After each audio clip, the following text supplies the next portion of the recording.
Olá, bem-vindos a mais uma edição do Ecoáfrica. A água é um recurso-chave. Sem água potável não podemos sobreviver. Esse é um dos tópicos que surgirão neste programa. Sou a Dália Langa, de Maputo, Moçambique, e tenho o prazer de estar convosco durante os próximos 26 minutos. Fiquem conosco. Como os drones subaquáticos estão a ajudar na proteção marinha no Senegal. Porque o turismo na Finlândia está a tornar-se mais sustentável. E como as bicicletas elétricas ajudam a reduzir o trânsito no Ghana. E vamos começar o programa no Quênia, país que está a sofrer a pior seca dos últimos 40 anos. Muitos agricultores relatam que os seus furos de água estão a secar, enquanto outros solicitam ao governo que lhes forneça água em vez de fertilizantes subsidiados. Como estão os agricultores a lidar com a situação? E o que está a ser feito para os apoiar é o que vamos ver na reportagem a seguir. Para se ter uma ideia da dimensão da seca no Quênia, basta olhar para o nível do lago Olbolosat.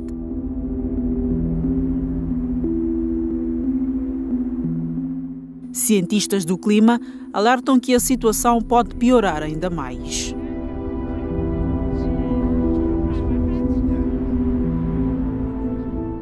A maioria dos modelos prevê que eventos climáticos extremos, como secas, serão mais frequentes no futuro, principalmente devido ao aquecimento global e às alterações climáticas.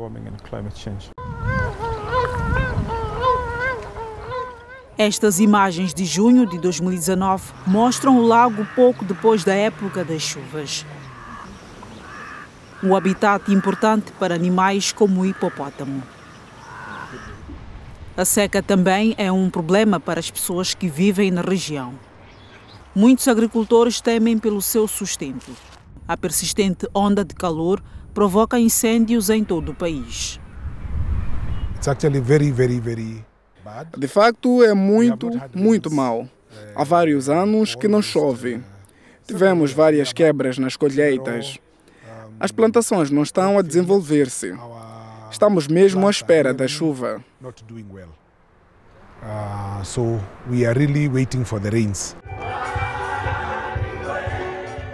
Os moradores estão desesperados, pedindo a Deus mais chuva.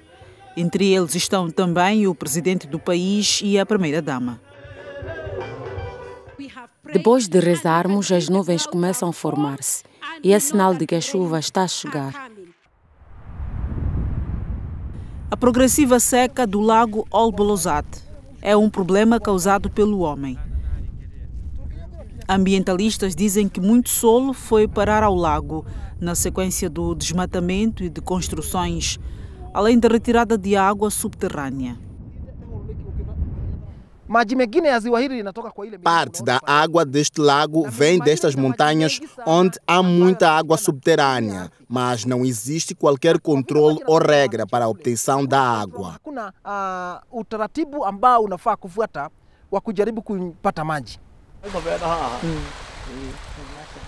É vital que os agricultores passem a utilizar a água de forma mais sustentável. Esse é um dos objetivos do Fundo de Água de Nairobi. Armazenar a água durante a estação chuvosa para depois usar na rega.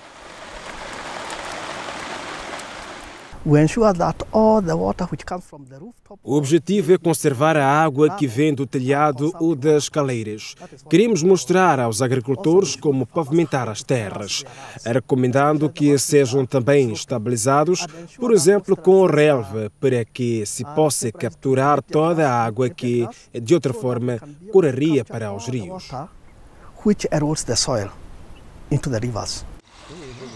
O fundo já está a trabalhar com quase 16 mil agricultores que conservam água suficiente para regar quase 2 mil hectares durante um período de 3 meses. David Kamau é um dos beneficiados pelo projeto. Com os novos métodos, tem água suficiente para regar as plantações, mesmo em tempos de seca. O projeto forneceu-me um depósito de água, o que possibilita a rega por gravidade, com bomba ou aspersor. na gravitation, agora na sprinkler. A fazenda de Camal faz fronteira com um rio, mas usa um reservatório para irrigar os campos, economizando assim água valiosa. Pesquisadores dizem que técnicas sustentáveis como esta ajudam os agricultores. Mesmo em fase com pouca chuva, conseguimos evitar a perda de água, especialmente nos meses de pico, de abril e maio. Por isso, aconselhamos medidas de conservação e uso sustentável da água.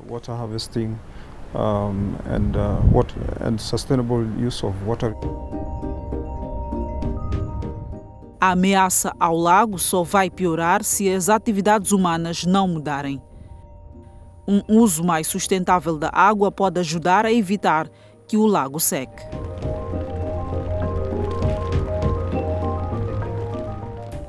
Ficamos no tema da água, mas dirigimos-nos agora para a costa do Senegal. A geração mais jovem tem um interesse declarado na proteção ambiental. É, obviamente, do seu interesse cuidar do planeta. Não muito longe de Dakar, estudantes universitários preocupam-se com a poluição dos oceanos e a perda de biodiversidade e recorrem à ajuda da alta tecnologia. EJO faça a sua parte desta semana.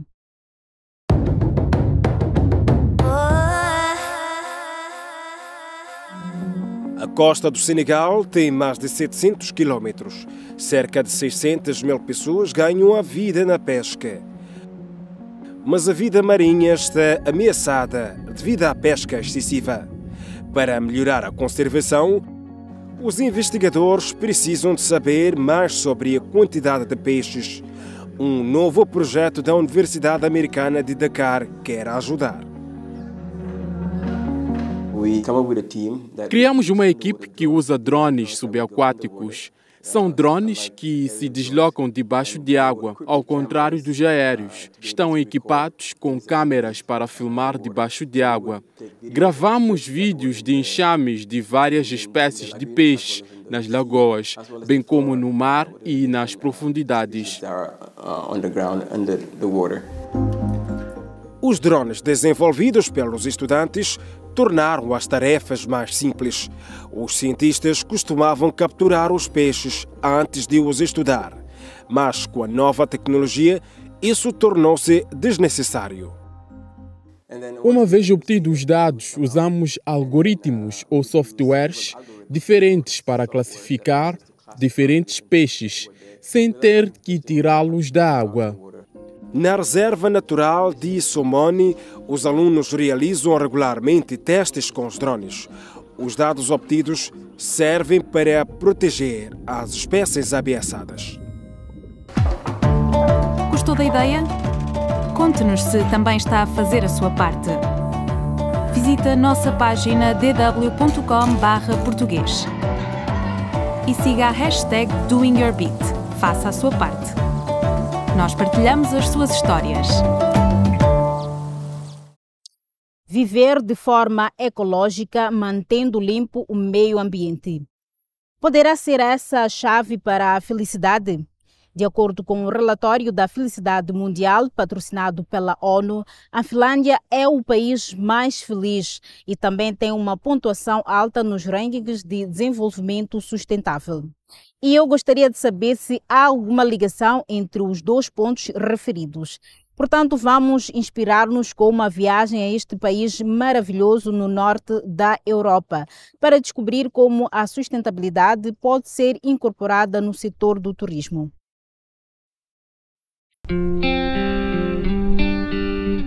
Trabalhar com a natureza, não contra ela. Um ensinamento que Arthur Pori aprendeu desde muito jovem. Esta casa, perto de Rovaniemi, pertence à sua família há mais de 40 anos. Antes passavam férias aqui. Agora alugam-na a turistas que procuram uma experiência autêntica e sustentável na Lapônia.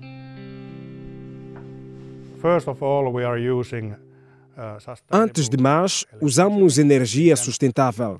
Podemos decidir que tipo de energia utilizamos na Finlândia. Aqui é energia eólica.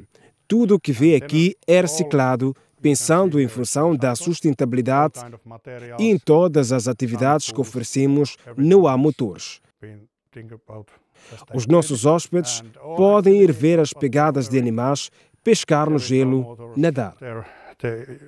Our guests can go see animal footprints, snowshoeing, ice fishing, ice swimming.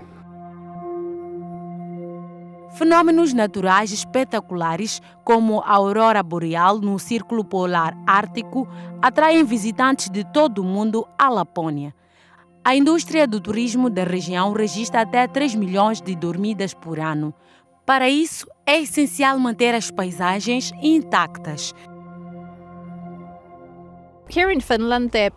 Aqui na Finlândia, o maior trunfo do turismo é realmente a natureza, bem como o nosso estilo de vida.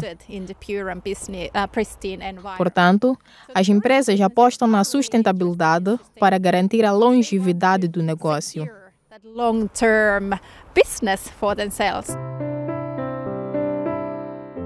Algumas empresas vão mais além, como a Beyond Arctic. Durante a época alta, oferecem excursões para ver a aurora boreal, mas no verão plantam novas árvores. O turismo sustentável está a ganhar importância. A nível mundial, registrou um volume de cerca de 180 mil milhões de euros em 2019, segundo a Organização Mundial do Turismo. Mas a questão permanece. Como chegar a destinos turísticos sem prejudicar o ambiente?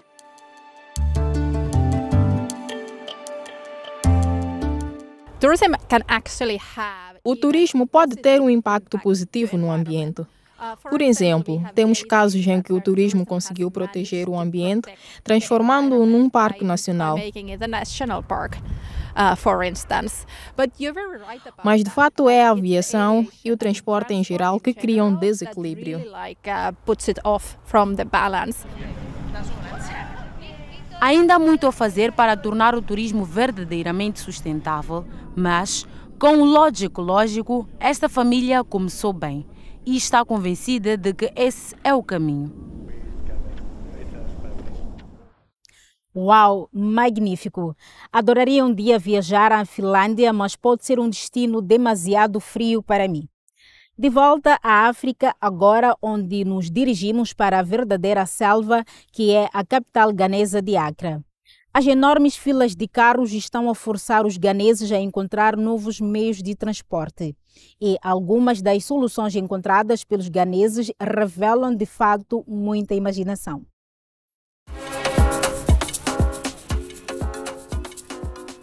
Na capital do Ghana, Accra, locomover-se pode ser um pesadelo. Normalmente está calor, as distâncias são longas e há muito trânsito. Por isso, as bicicletas são cada vez mais requisitadas. Lawrence Ajay é ciclista profissional e constrói bicicletas com um toque especial.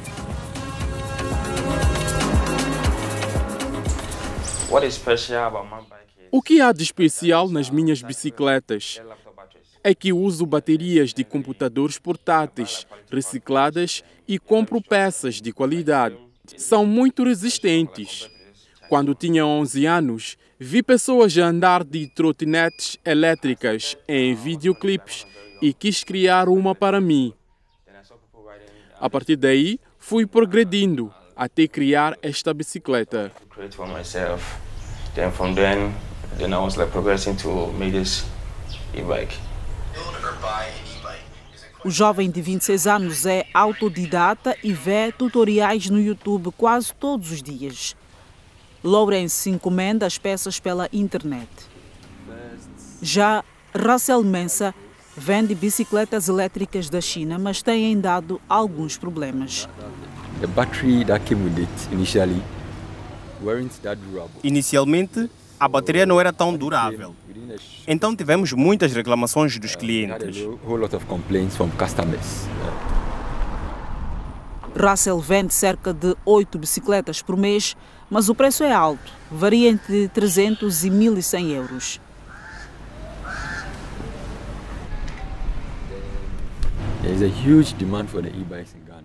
Há muita procura no Ghana. Há 10 anos, ninguém falava de bicicletas elétricas. mas nos últimos 3 a 4 anos tornaram-se populares. 3, 4 years ago. Para Lawrence, as bicicletas são também uma alternativa econômica e rápida, especialmente com o aumento do preço dos combustíveis.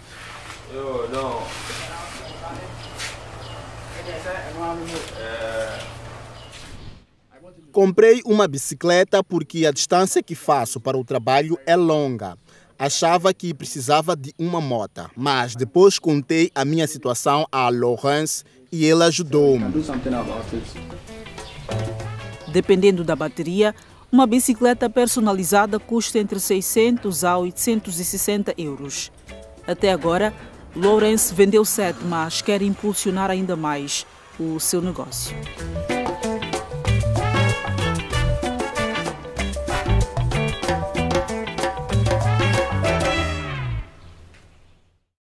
O congestionamento do trânsito é um problema crescente nas cidades de todo o mundo. O que podemos fazer para o resolver? Ok, podíamos todos tentar mover-nos um pouco menos, mas às vezes temos de nos deslocar. Todos temos lugares para onde precisamos de ir. Bem, podemos aprender muito com o reino animal. Os cientistas usam frequentemente o comportamento animal como referência quando se trata de novos desenvolvimentos na medicina ou biotecnologia. O movimento das formigas, por exemplo, poderia fornecer um plano para uma gestão mais eficiente do tráfego. Are you crazy?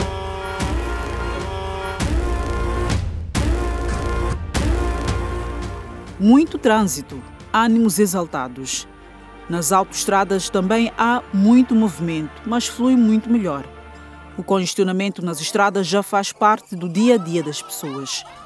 Quando o furacão Rita atingiu os Estados Unidos em 2005, 2,5 milhões de pessoas fugiram ou tentaram fugir do Houston. O consequente engarrafamento em direção a Dallas atingiu uma extensão de 160 km durante 48 horas.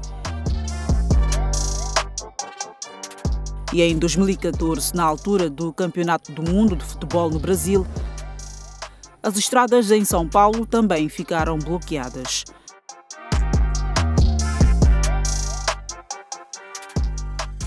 Em novembro de 2012, o inverno paralisou grande parte da Rússia durante 3 dias e 3 noites. Tempestades de neve bloquearam a autoestrada entre São Petersburgo e a capital Moscou. Mas como é que surgem os engarrafamentos? A principal razão é o fato de não haver capacidade suficiente. Claro, há outras razões, mas menos frequentes. Algumas pessoas cometem erros na condução. Por exemplo, não prestam atenção e depois travam a fundo.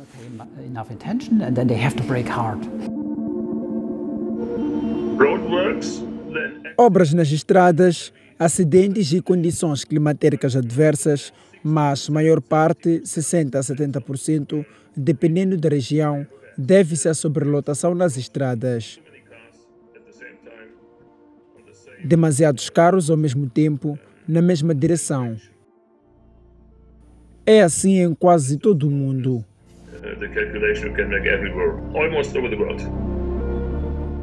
Mas o mundo das formigas funciona de forma diferente. Com as formigas, o princípio é um por todos e todos por um. Mas com os automobilistas, é mais como chego ao destino o mais depressa possível. Pessoas que fazem o que lhes apetece sem qualquer consideração pelos outros. The drivers on the road are non-cooperative, so they're egoistic. Os condutores na estrada são egoístas e isso impede que o sistema seja eficaz. Temos diferentes máximos em termos matemáticos. E normalmente o condutor quer o que é melhor para si. Ou seja, é uma situação ótima para o utilizador, mas não é a melhor para o sistema. The best situation, so it is a user optimum, but it's not for the system the best way. Já as formigas entreajudam-se e têm um objetivo comum. As pessoas também deviam fazer o mesmo nas estradas, mas a falta de cooperação faz com que inúmeras pessoas percam muito tempo em engarrafamentos. Vejamos, por exemplo, a maior cidade da Alemanha. A empresa TomTom fez uma estatística que mostra quanto tempo a mais investiu nas suas deslocações diárias.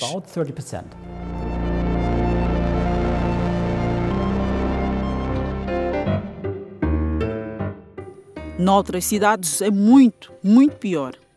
O terceiro lugar vai para Bogotá. Os moradores da capital colombiana gastam em média 230 horas por ano.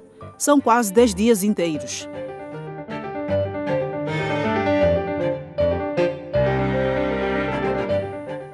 Bangalore, na Índia, está em segundo lugar. Em 2019, os condutores passaram em média 243 horas presos no trânsito. Mas Manila bate recordes quando falamos de engarrafamento. Dados de 2019 mostram que os condutores da capital das Filipinas gastaram 257 horas no trajeto diário. Muitos condutores egocêntricos em pouco espaço.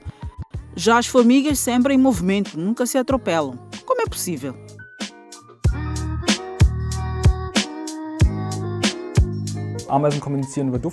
As formigas comunicam-se quimicamente, recorrem a vários sinais de feromonas como perigo ou por aqui. As formigas, de certa forma, são melhores condutoras porque são cooperativas, trabalham para a comunidade. Por isso, podemos aprender com elas. Mas não creio que se possa ensinar as pessoas a comportar-se como formigas. As formigas dependem de um esforço coletivo e adaptam-se às circunstâncias. Os humanos não comunicam tanto uns com os outros, mas sim uns contra os outros. E isso tem custos financeiros.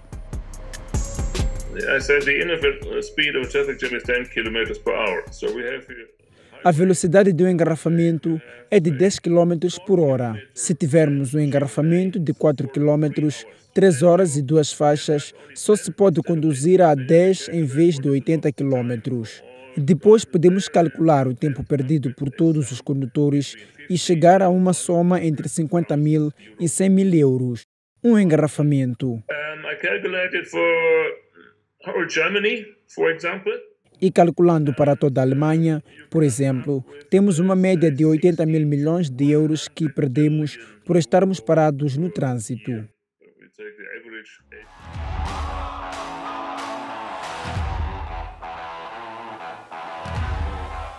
Então, que lições podemos aprender com as formigas?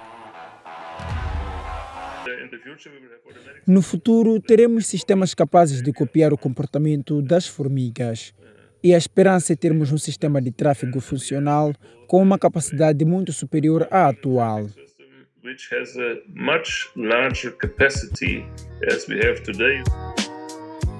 Os conhecimentos das formigas poderão traduzir-se em menos trânsito e melhores atitudes. Só depende de nós. É preciso ter mais consideração pelos outros. É melhor andar a uma velocidade moderada do que acelerar e travar a fundo. Talvez assim consigamos poupar mais tempo e dinheiro e evitar cenas como esta.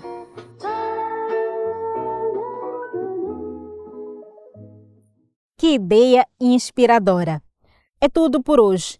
Obrigada por se juntarem a nós aqui no EcoAfrica. E não se esqueça de voltar na próxima semana. Eu sou a Dália Lang e espero que volte a estar conosco da próxima vez. Entretanto, como sabe, pode sempre contactar-nos através das redes sociais. Adeus e fique bem. Na próxima semana no EcoAfrica, vamos até a Tanzânia para ver como as árvores estão a sobreviver apesar da seca contínua. Em França, onde investigadores recorrem a plantas invasoras para fabricar cosméticos amigos do ambiente.